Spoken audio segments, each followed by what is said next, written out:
예수께서 눈물을 흘리시더라. 예수께서 눈물을 흘리시더라. 영어로는 Jesus wept. 단 두 단어입니다. 성경에서 가장 짧은 구절이지만 가장 임팩트가 있는 구절이기도 합니다. 예수님이 눈물을 흘렸다는 말이 그저 나사로의 장례식에 가서 의례적으로 우는 것을 말하는 것은 아닙니다. 지금은 장례식장에서도 우는 사람을 많이 보지 못하지만 우리 어렸을 적에는 많이 울었습니다. 울 때 좀 과장되게 울기도 하지요. 초상집에서 우는 상투적인 울음이 있습니다. 바로 아이고 아이고입니다. 우리 아버지 불쌍해서 어떻게 하나, 아이고 아이고 우리는 이제 아버지 없이 어떻게 살아요. 그런데 육개장은 간임하죠. 아이고 아이고. 서울 사시는 둘째 서방님은 오셨대? 예수님께서 소리 없이 눈물을 흘리셨는데 그 이유가 무엇일까요? 그의 눈물은 두 가지 의미를 지닌 눈물입니다. 첫째, 예수님의 눈물은 인간의 죄와 고통에 대한 연민과 분노의 눈물이었습니다. 성경은 예수께서 우실 때 그의 마음을 이렇게 묘사합니다. 심령에 비통히 여기시고 불쌍히 여기셨다고 말씀합니다. 이는 단순한 동정심을 가리키는 것이 아닙니다. 삼남매 사는 가정에 남자가 죽고 여자들만 둘 남았으니 불쌍해서 운 것은 아니었죠. 조금 있다가 다시 나사로를 살려줄 것을 아셨습니다.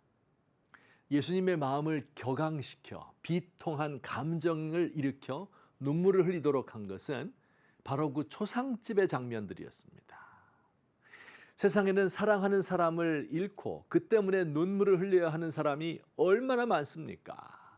죽음 앞에서 무력할 수밖에 없는 인간의 나약함 때문에 우신 것입니다.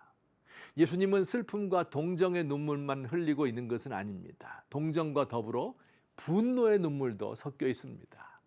예수님의 마음을 뒤흔들어 혼란스럽게 하고 분노하게 한 것은 사람들을 그런 슬픔으로 몰아넣게 한 죽음의 배후에 있는 인간의 죄입니다. 지금도 우리 주님은 울고 계십니다. 엄혹한 국제정세, 전쟁의 위험, 오갈 데 없는 난민들, 고국을 잃은 사람들의 삶과 인권, 불안한 미래 때문에 떨고 있는 사람들, 차별과 혐오와 갈등과 같은 것들이 우리를 고통스럽게 만드는 우리 시대의 특징입니다. 게다가 교회가 우리 시대의 방향을 정해주지 못하고 세속적 가치를 그대로 따라가고 있습니다. 대한민국과 교회의 고통 때문에, 그리고 그 고통의 원인인 죄악 때문에 우리 주님은 상심하고 분노하고 눈물을 흘리고 계십니다. 둘째, 예수님의 눈물의 의미. 예수님의 눈물은 그 죄와 고통을 끝내기 위하여 자신을 드리고자 결심하는 눈물입니다. 오늘의 본문 요한복음 11장 35절은 미니 시리즈 20부작의 딱 중간에 있는 구절입니다. 가장 중요한 표적이 요한복음에서 나사로 살린 사건이고 그 사건의 중간에 가장 짧으면서 임팩트가 있는 예수님이 우셨다라는 구절이 있습니다.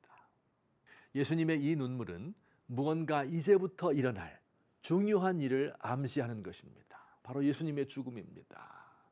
이 죽음은 자신이 나무에 높이 달려 죽고 수많은 사람이 그를 보므로 구원을 얻게 되는 죽음입니다. 그는 처음부터 당신이 죽어야 사람을 살릴 수 있다는 사실을 잘 알고 있었습니다. 십자가를 마음으로 준비하였고 한적한 곳에서 기도할 때마다 그날을 예견하였고 이제 마침내 그때가 다가옴을 느끼고 있습니다.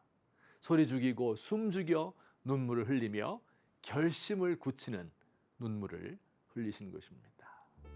우리 예수님의 마지막 기도이자 지금까지 드렸던 모든 기도의 총화입니다. 예수님의 마지막 눈물이자 지금까지 흘렸던 모든 눈물의 총합입니다.